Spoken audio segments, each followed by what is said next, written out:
Welcome to In Focus with Ejaz Haider. Our top story tonight focuses on the second wave of COVID-19.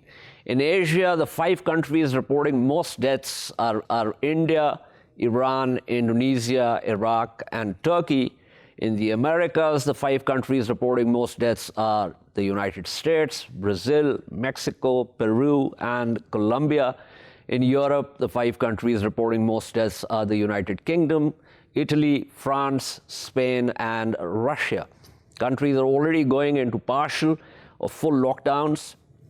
In Pakistan, while the number of new cases are much lower compared to Asian or global average, the surge is clear, and unless better protocols are enforced, winter months could see more infections and partial lockdowns. The economic slowdown continues, though a recent McKinsey report says that the outlook might not have changed much since reported in September. A September outlook by OECD says, and I quote, "After collapsing in the first half of the year, economic output recovered swiftly following the easing of measures to contain the COVID-19 pandemic and the initial reopening of businesses. Policymakers reacted rapidly and massively to buffer the initial blow to incomes and jobs, but the pace of recovery has lost momentum over the summer. Restoring confidence will be crucial to how successfully economies can recover, and for this we need to learn to safely live with the virus," unquote. This might change with the second wave. Meanwhile, multiple vaccines are being tested, though none is likely to be available until at least the first quarter of 2021. To discuss the situation further, we are joined by Derya, Unutmaz, Professor of Immunology at the Jackson Laboratory in Farmington, Connecticut, Dr. Anant, Bhan, who specializes in the fields of global health, health policy, and bioethics. Thank you to both panelists. Let me begin with Professor Unutmaz here. Professor Unutmaz, one very basic question as we go into the second wave. Actually, it's not so much a second wave as far as the United States or Brazil or India is concerned, because they did not really, sort of control the first wave. But nonetheless, as we go into the second wave, in what way or ways are we better prepared to handle the new patients? So what is sort of surprising is that we should have been much more prepared for this, but it seems like we're not really as prepared as we should have been. As you can see from Europe, many countries are starting to shut down again because their healthcare system is being overwhelmed. The hospital ICUs are really full right now, and many countries cannot sustain this for more than a few more days. So in that regard, it seems that we weren't that prepared. However, we know a lot more about how this virus spreads. I mean, it's very clear that the main route of transmission is through air. So wearing masks, maintaining social distancing, keeping the indoor activities at minimum, and having excellent ventilations are really very effective measures. And it seems that these have not been applied as they should have been. And we have great examples in Far East where a number of countries have completely controlled this virus. And they have really been very careful about this. And I think, summer has been a very relaxing period for many countries, and we're seeing the consequences of this. One of the things that we have witnessed, and, this is through international news channel reports, in various countries, in the U.S. and France, elsewhere, people really saying, well, we just do not want lockdowns. We're sick and tired of staying at home. So there is a certain kind of fatigue also, quite apart from the impact on the economy. There's a certain fatigue, and it seems the people are saying, well, this is a trade-off. We don't want to be locked down. Maybe we get infected. Maybe we get over it. So how much of that attitude is likely to impact countries which are witnessing another surge? No, that's totally understandable. I mean, this is true for both general public as well as the healthcare system. I mean, doctors, nurses, they're really, really tired, and they just cannot tolerate another massive surge. But having said that, as I mentioned, we also know a lot more how to control this virus. And I don't think lockdowns are really necessary. And in many countries in Far East region, for example, Japan or South Korea, they haven't locked down. But what is really critical is that those who are saying we don't want lockdown, they have to maintain certain inconveniences. They are really inconveniences. I mean, wearing masks all the time can be bothersome, especially indoor regions. But that really drops the transmission rate 80%, 90%. It's not 100% protection, but that's extremely important. If we had an 80% effective vaccine today, we would be celebrating. So, not going to restaurants or indoor activities, bars and such that. So these are really inconveniences. So if you go by those rules, then it is possible to control, not completely eliminate the virus, but at a sustainable or tolerable level so that you can prevent lockdown. Unfortunately, lockdowns become unavoidable because the whole healthcare system starts to collapse. So what happens is that, if you're a cancer patient, a heart disease patient, you don't get treatment either. So that's a major disaster. It's true that if you're under the age of 40, if you get the virus, your chances of getting very sick or dying is very low. That is absolutely true. However, it's not just for you, because when you go home, you will also transmit that virus to your parents or your other elderly individuals who will get sick, who will have to go to the hospital. So we have to break that transmission link. And the only way to do that is that everyone has to be super careful. Otherwise, lockdowns become, unavoidable. It just cannot go on in an exponential phase. Let me pull in Dr. Anant Bhan here. Dr. Bhan, since we last spoke on this program with reference to this, give me a sense of what the situation in India right now is. One of the things that we witness is a kind of movement of this thing from the urban centers to the rural areas. But frankly, the number of cases is not really coming down. So is the healthcare system overwhelmed? Do you think there would be a requirement of partial lockdowns or a full lockdown? In fact, India had one of the stringest full lockdowns earlier in the day when this began. So just give us an overview of what the situation is. Thank you, Ejaz, for having me. So you're right, absolutely. India was going through a tough time, including the impact on the health system for many weeks and months now. But actually, over the last few weeks, there's been some encouraging trends. We've actually seen a plateauing and actually a decline, leading to a decline in the number of cases. And this decline has stayed on for a few weeks in terms of pattern. Now, that might be explained by a couple of things. One, that there's been more usage of rapid antigen tests, which have lower accuracy. But that by itself doesn't seem to be the only factor. It seems that there has been some kind of a lull now, which is encouraging, but it needs to be maintained. Now, there are a couple of issues here which would worry us. One is that we are in the midst of the festive season in India, and as we all know, experiences show that in festive season, despite all the precautions that we talk about, people might go out, they might do social interactions, they might visit family or friends, there might be large processions, etc. And that does increase the possibility of a rebound in terms of the number of cases increasing. The second thing is the aggregate number of cases, tell you something about the whole country, but they don't tell you the story in terms of how things are panning out across the country. As you were rightly saying, we also know now that the spread of infection has happened from urban India to rural India. Actually, in urban India, there's a fair bit of saturation. I mean, if you look at the seroprevalence studies, they seem to indicate that a large section of the population in urban India might have already been exposed to the virus. So there's less scope for the virus to spread through more, until we know if there is waning immunity due to past infection, etc.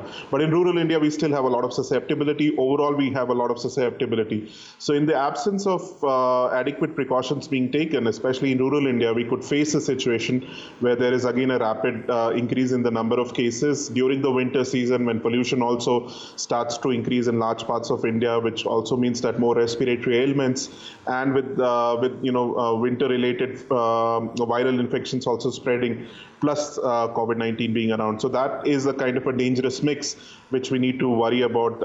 And hence, it's very important to follow the trends for the next few weeks and see if there is any kind of rise happening. And that obviously needs to be addressed too. Your question around the lockdown, I think most governments, including the federal government and the state government, seem to be now shying away from a lockdown model. They've seen the economic ramifications of that. And, as you are rightly pointing out, it was quite stringent for many weeks in India. And I think it's likely that we will not see now lockdowns happening. If anything, it will be very, very focused on some areas where you might see a clustering of cases. But I don't think governments are now going to go back to a lockdown mode. In fact, they're talking about opening schools and colleges, which is another area which is a bit of a cause for worry, because as we know, school-going children are largely not going to be impacted very seriously, but they could take back the infection to their homes. And older members of the family, those with comorbidity, could get impacted and infected, and that could not end well as well. Yeah, it's a concern. But Dr. Bhan, as a public health policy expert, when you look at the way the union government and the state governments have handled this in India, what are the pluses and what are the minuses where you might think that things could have been done in a better way? Sure, I think so. On the plus side, I mean, there was an early recognition that this is a threat. I mean, the lockdown was a response which was quite stringent, but it was also an early response by the federal government. It was nationwide, and it was a way of trying to ensure that infections remain localized. Now, there was obviously the lob side of it, which was the economic ramifications, the large-scale migration of daily wage labor back to the rural areas where they hail from, rather than working in the cities. And the fact that, as my fellow panelist was saying, it did have an impact on non-COVID-19 healthcare-related issues. What has also happened is that there's been concerted effort. I mean, I think we all know our health systems are not very, very resilient in most of our low and middle income countries, and it is tough on the health system to have to go through this kind of a sustained pandemic. And so, people did make best efforts, governments did make best efforts, but, on the lob side or on the downside, what has happened is that probably the lockdown period was not adequately used in terms of building up the health infrastructure and human resources, because you can have more beds and ventilators, etc., but those are only going to work when you have trained staff available. And we know that we have a shortage of human resources, again, in most of our economies. The second thing being that, we could have leveraged data more effectively. I think data started to come through. If we had done adequate testing more early enough, maybe we would have had a better handle on the pandemic. But I think lessons have been learned. Now the testing numbers are certainly going up. There is more innovation happening. So more point-of-care diagnostic tests, etc., coming through. But the concern now is going to be, as we head to the end of the year with winters stepping in, we will all need to be very, very cautious, because I think this is going to be a period where there is a certain high level of risk attached to the further spread of infection across the country, as well as a resurgence of infection in areas which have already gone through a more serious episode of the pandemic. Absolutely. Thank you so much. That was Dr. Anant Bhan giving us an overview of what the situation in India is. Let me go back to Professor Unutmaz. Professor Unutmaz, a couple of questions. One, Dr. Bhan talked about reopening of schools and the fact that, while children may not be really susceptible to getting very ill with this, but they can always take it back. So one of the arguments that's being, trotted out is that children are weak vectors. So I want to, understand whether this is actually correct. And secondly, those who have been infected, what are the chances of their getting reinfected? Yeah, both are excellent questions. I think what we have learned, so when we talk about children, anyone from 0 to 18 is considered children, but there's actually a big difference in young children versus, let's say, older children. So children under the age of 10, especially under the age 7, you're correct, appears to be weak vectors, if that's the right term. In other words, they don't get sick. Actually, most of them are asymptomatic. The risk of getting severe disease or dying is even less than in influenza. And they also don't seem to generate a lot of virus to spread to older people. But those who are older than 10, they are actually a major source of spread. So let's say the teenagers, they do get infected, and they also go through a milder disease, but they seem to harbor more virus, and there's a chance of spreading. So primary schools or preschools seems to be okay to actually open. And in fact, there's an interesting case where the spread doesn't necessarily within the classrooms happen from children. It could happen from the teacher to the children.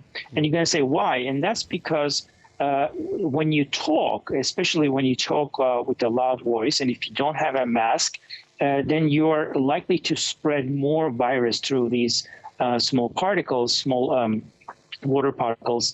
And so the teachers talk more in the classroom than kids. So I think some schools can be opened with relatively minimal risks, being very careful about the teacher's side and of course the conditions within the classrooms and so on. But older children, high schools and especially universities, younger adults are definitely a major source of spread of the virus. And I'm sorry, your second question was what are the chances of those who have been infected, as far as reinfection is concerned? Yes, so that's a major concern because we're starting to see second infections, and in particular, those who had either a symptomatic or mild disease have a higher chance of getting reinfected. Now, there are proven cases, those seem to be very few, but actual cases we think are much larger. And the reason for that is that especially children, and we have done some research on this area as well, they don't generate a lot of antibodies, or their immune response to the virus seems to be fairly weak. Somehow they're able to control the virus. Therefore, they're not protected for a very long period. They're still probably protected for 3 to 4 months or up to 6 months. But after about 6 months, you're starting to see these reinfections, not those who had the severe disease or moderate disease, but the ones that are mild. Now, what is concerning is that in the second infection, the disease seems to be, at least in a portion of these people, more severe. I mean, you would expect the opposite, but for reasons that I won't go into details, there probably the virus has a better handle. If your immune response is weak, it's better not to have anything than having a weak immune response in that case. So potentially they can also spread the second infection as well. That's why I think that the notion of herd immunity becomes a moot point because after 6 months, if a lot of the asymptomatic ones can be reinfected, the virus is going to be able to sustain itself for a very long time. Absolutely. That's a very interesting point. Thank you so much. That was Professor Derya Unutmaz speaking with us. We are now joined by Professor Arun Kumar, Chair Professor at the Institute of Social Sciences and formerly a Professor of Economics at Jawaharlal Nehru University. Thank you so much, Dr. Kumar. We had earlier Dr. Anant Bhan on the program, and so he gave us an overview of what the situation is with reference to numbers and testing and the rest of it. Now, give us a sense of the impact on the economy. I talked about a McKinsey report, and also OECD in terms of, they said, well, it's bad, but the outlook hasn't really changed since September, and so things might be looking up in the next couple of months. So where do you place the picture as far as the Indian economy is concerned? So, when the lockdown was eased, after all, more activity takes place. So the rate of growth would definitely improve. but the question is whether this would be sustained, The second thing is that the Indian economy has a large unorganized sector, and that unorganized sector is the one that really faces a problem because they have run through their working capital and they are not able to revive easily without that working capital. The unorganized sector is about 31% of the GDP, and if that isn't revived properly, then, you'll still have a lot of problem. And the second thing is that many services are not reviving very well, whether it be hotels and restaurants, airline travel, tourism, and all the related industries to that. And those are a pretty large chunk of things. So even if, say, agriculture can work and some of the manufacturing is doing well because there was a pent-up demand, it doesn't mean that, the economy is back to where it was in 2019 December. I think it's still about 30% down compared to that time. Investment is down, because when you have spare capacity, then investment doesn't really take place. And the discretionary demand for consumer products, that is very, problematic because at the moment we have festival demand, plus we have demand in the automobile sector because a lot of public transport is not working. So people are buying, their own private transport, four-wheelers, two-wheelers, entry-level vehicles, and so on.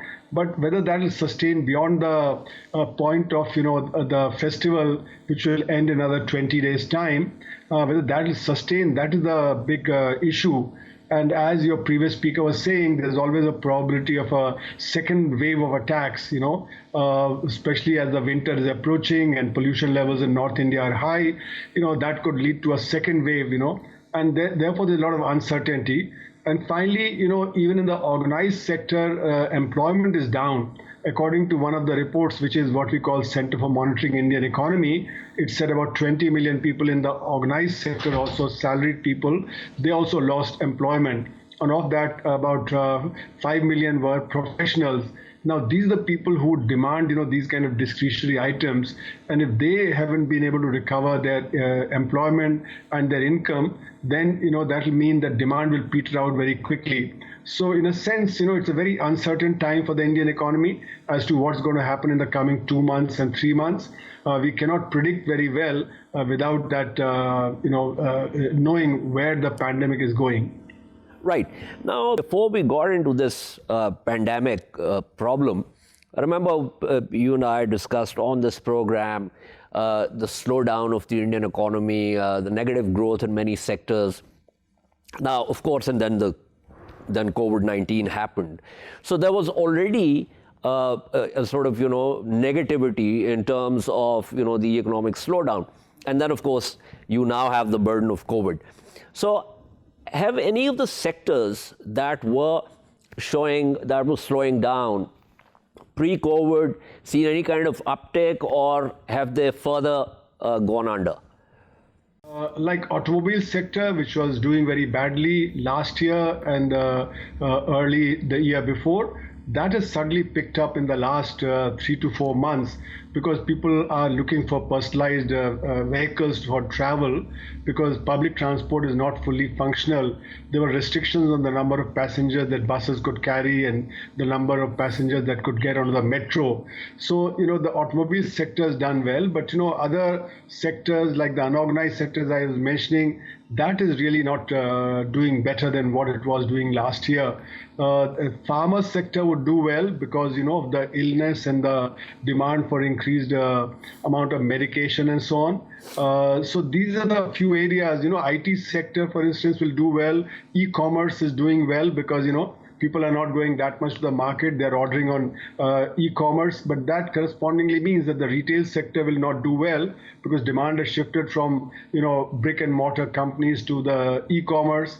Similarly, there are, greater demand for IT because people are working from home. So telecom is doing better. So these are some of the sectors that are doing better. But there are correspondingly a whole lot of other sectors, whether it be textiles or leather goods, etc., that are not doing well.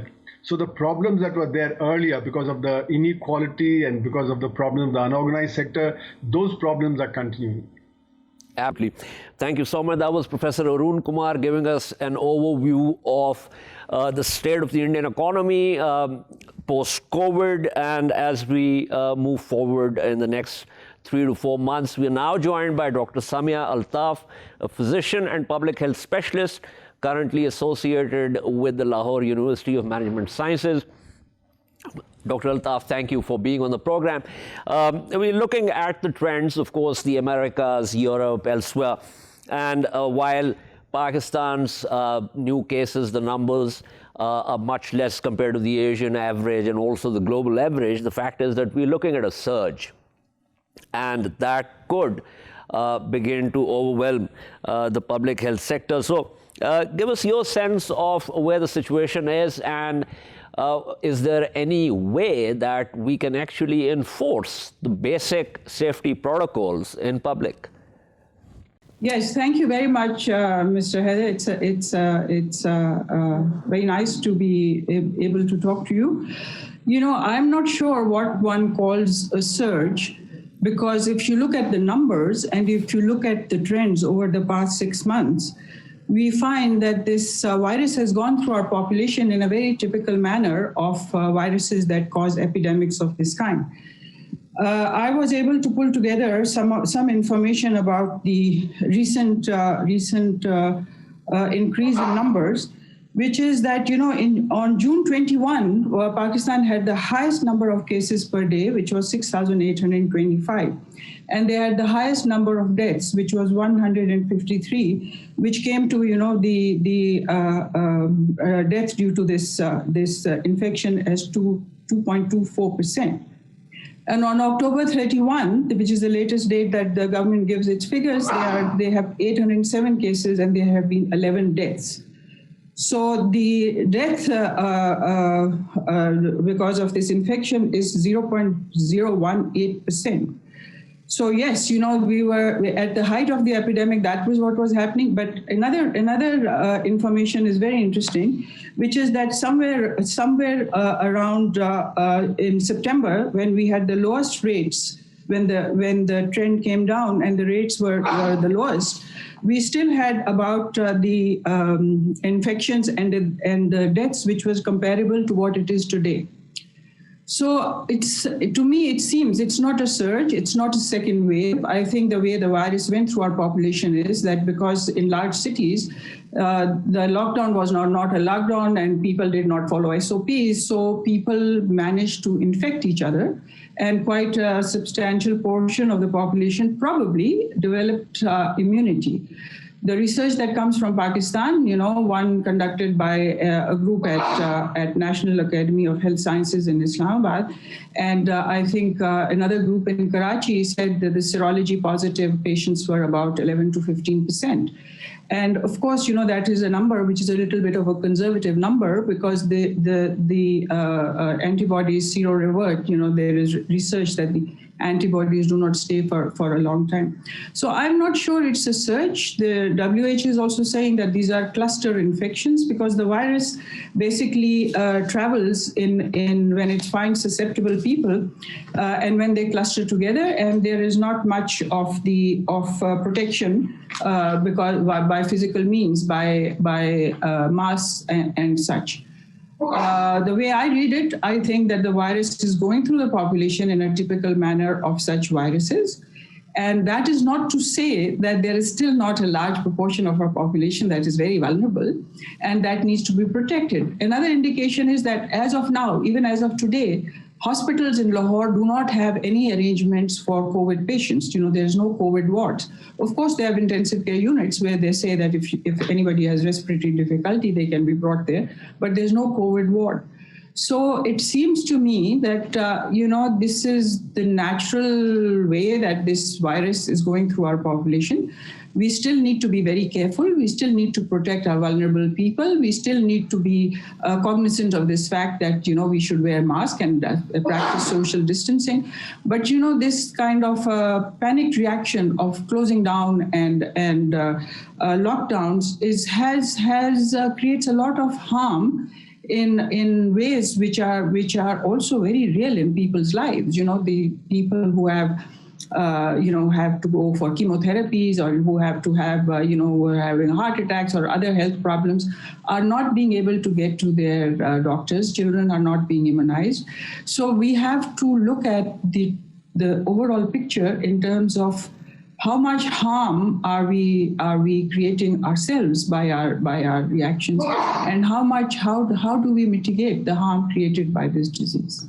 Absolutely. Thank you so much. In fact, there were some more questions, but unfortunately, I've run out of time for this segment. But thank you so much, Dr. Samia Altaf, speaking with us about the situation in Pakistan. We shall take a short break and return to discuss a report by China's National Development and Reform Commission, which says that China's rivalry with the United States will be the biggest external uncertainty for China's development. Stay with us.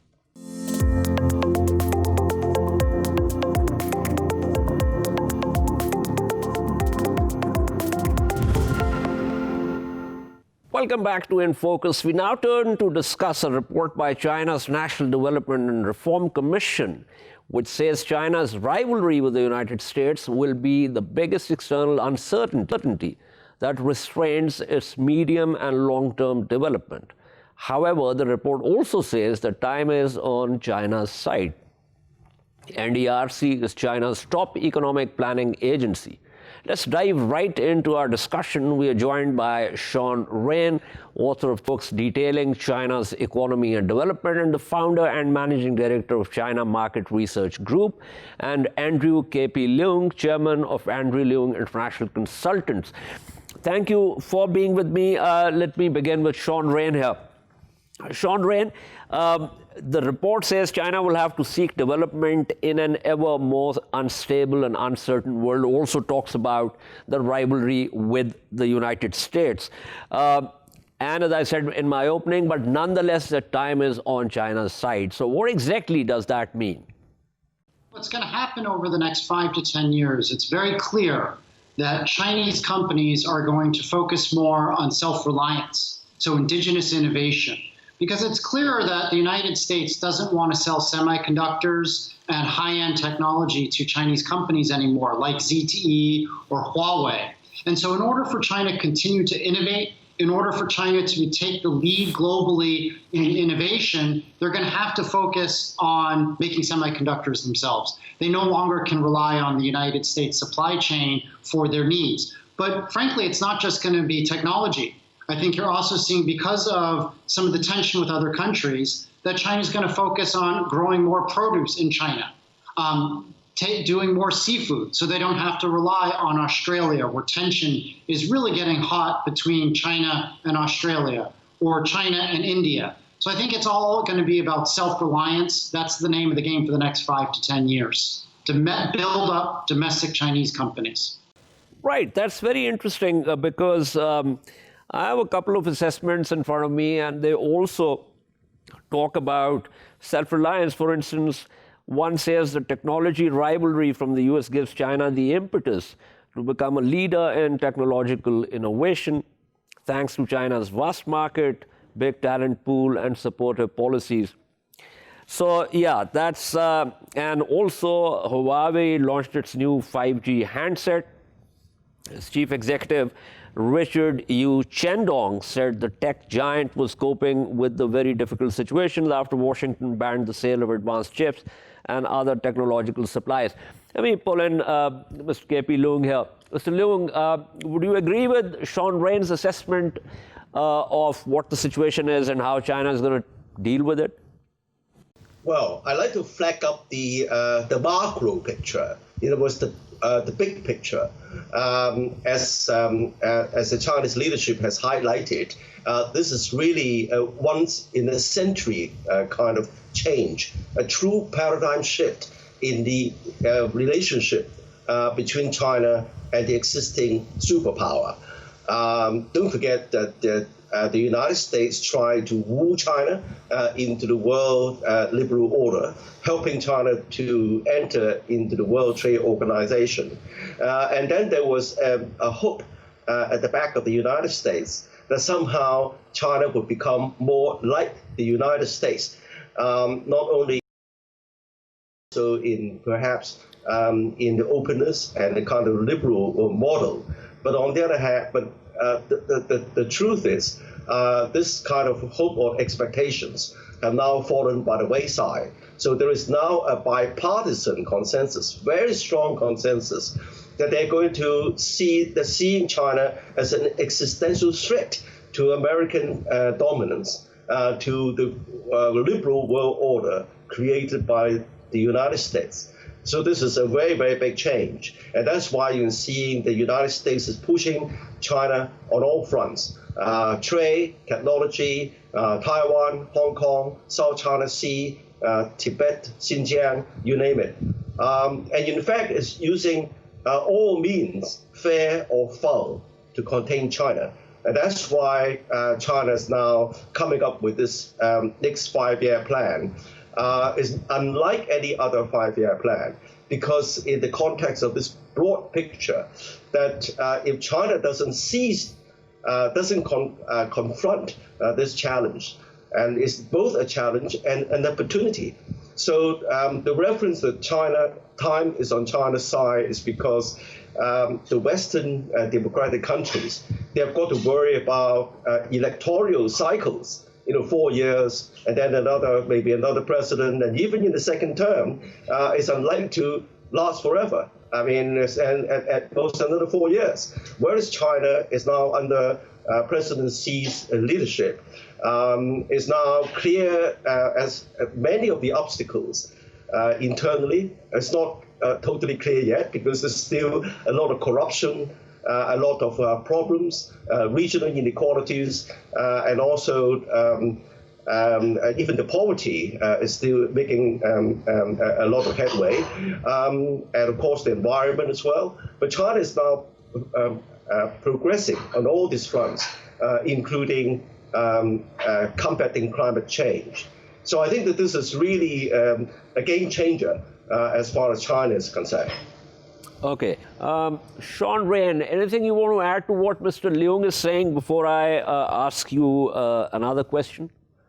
What he said, I think the highlight that your viewers need to realize is that it doesn't matter if Trump wins re-election or if Biden wins, the Chinese are not going to trust the United States for quite a while, because it's clear that it's a bipartisan movement in the United States that's trying to destabilize or contain China's growth. So we're in for 10, 20 years of tension, which I think the world needs to be prepared for. And if you're a businessman, that means you have to think about how do you change your supply chains, because it's getting increasingly under geopolitical tension.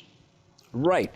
I'm glad you talked about the supply chain, because the NDRC assessment, among other things, talks about, of course, the COVID-19 pandemic's impact on the global economy, also exacerbating the already rising protectionism and shortening of global production chains, which, according to the report, will potentially weaken China's status as the world's factory. Now, what exactly are China's options in terms of dealing with these factors? You talked about innovation, indigenous innovation and the rest of it, but it is likely to have an impact on the Chinese economy. It will. It's not easy. Okay, so China has the manufacturing best in practice ecosystem worldwide. It's very hard to replicate their infrastructure, replicate their well-educated and relatively cheap labor pool. It's not like entire industries in higher-end manufacturing are going to be able to move out and go to Africa. But you've already seen, as I wrote in my book, The End of Cheap China, that light industry, toys, shoes are going to move to Vietnam, move to Ethiopia, move to Sri Lanka. Actually, right now, Nike and Adidas both actually source more from Vietnam than they do from China. So China's going to be put in a tough position. But frankly, most companies don't want to leave China. They have the tax breaks. You've seen you're not going to see reshoring back to the United States like President Trump has wanted. Foxconn, as an example, which is the largest assembler for the iPhone and other Apple products, announced a huge 5,000-person factory in Wisconsin in the United States, and they actually just shut it down because they couldn't get the tax breaks, they couldn't get the employees, they couldn't make it work. So China's not going to lose its place as the factory of the world, but certain other countries are going to chip away slowly. And actually, I think that's a good thing. It gives opportunities for an Ethiopia or Rwanda to go into light industry and apparel. I'm extremely bullish on Vietnam. they're going to do exceptionally well. Now, I think the big hit on China is not going to be on, say, consumer electronics or light industry. It's going to be more in pharmaceutical, because frankly, there is a national security risk for a country like France or the United States, because over 50% of the world's antibiotic ingredients actually comes from China. So you're going to force the pharma companies to ease up their reliance on China. And I actually think that's a smart thing. Even though I like the Chinese government, from a national security risk, you can't put medicine all in the hands of a foreign entity. It's just not safe. Right, very interesting. Before I wrap up, let me go back to Mr. Leung here. Mr. Leung, the kind of process or evolution, if I will, which we saw with the United States, is that lots of low-end technology and products were outsourced. Are we witnessing something like that in the case of China also, as China grows in terms of indigenous tech innovation and move towards high-end technology rather than, and actually outsource a lot of other stuff to various other countries? There are two dimensions here in this area. Firstly, as far as China is concerned, it doesn't make sense for them to carry on what they have been doing for the past 20 years or 30 years, putting out cheap products, the kind of Nike shoes, T-shirts, and things like that are no longer viable in China, as wages have increased dramatically and various other costs have jumped. And also for China's economic trajectory, they have got to upgrade. They've got to upgrade their technology base and going for more higher value-added kind of development. So you can see that a lot of the labor-saving, the labor-intensive industries are moving all over the place, even before the trade war. But the trade war sort of, and the kind of pushback against China sort of exacerbates that. Because, as pointed out, there's, especially as a result of the pandemic, there's a realization that the world being too much beholden to China, especially the United States, and of course the pharmaceuticals, PPE, personal protection equipment, that kind of thing. The world is almost 80% or more dependent on China. And of course, it's not just the United States, other countries are realizing that. However, the other side of the coin is that all this talk about decoupling is easier said than done. Yes, no doubt there's a great deal of decoupling in terms of the kind of labor-intensive operations, as well as the medical and even medical equipment. For example, India, which is supposed to be a country very strong on pharmaceuticals, they depend something like 60 or 80% of their pharmaceuticals on materials from China. So the whole world has become much more integrated. Made in China, say if a component is made in, say, Malaysia or Indonesia or Vietnam, the components have got different inputs, either materials or even logistics that are related to China. So I think that the total decoupling is almost impossible in a kind of interdependent and interconnected world. But some sort of decoupling is happening, as what we're seeing now. But China is upgrading all the time to kind of intermediate or even higher technology. And in fact, that doesn't mean that the world's becoming less dependent on China. According to the latest research, in fact, the whole of Southeast Asia is becoming even more dependent on China for intermediate technology products.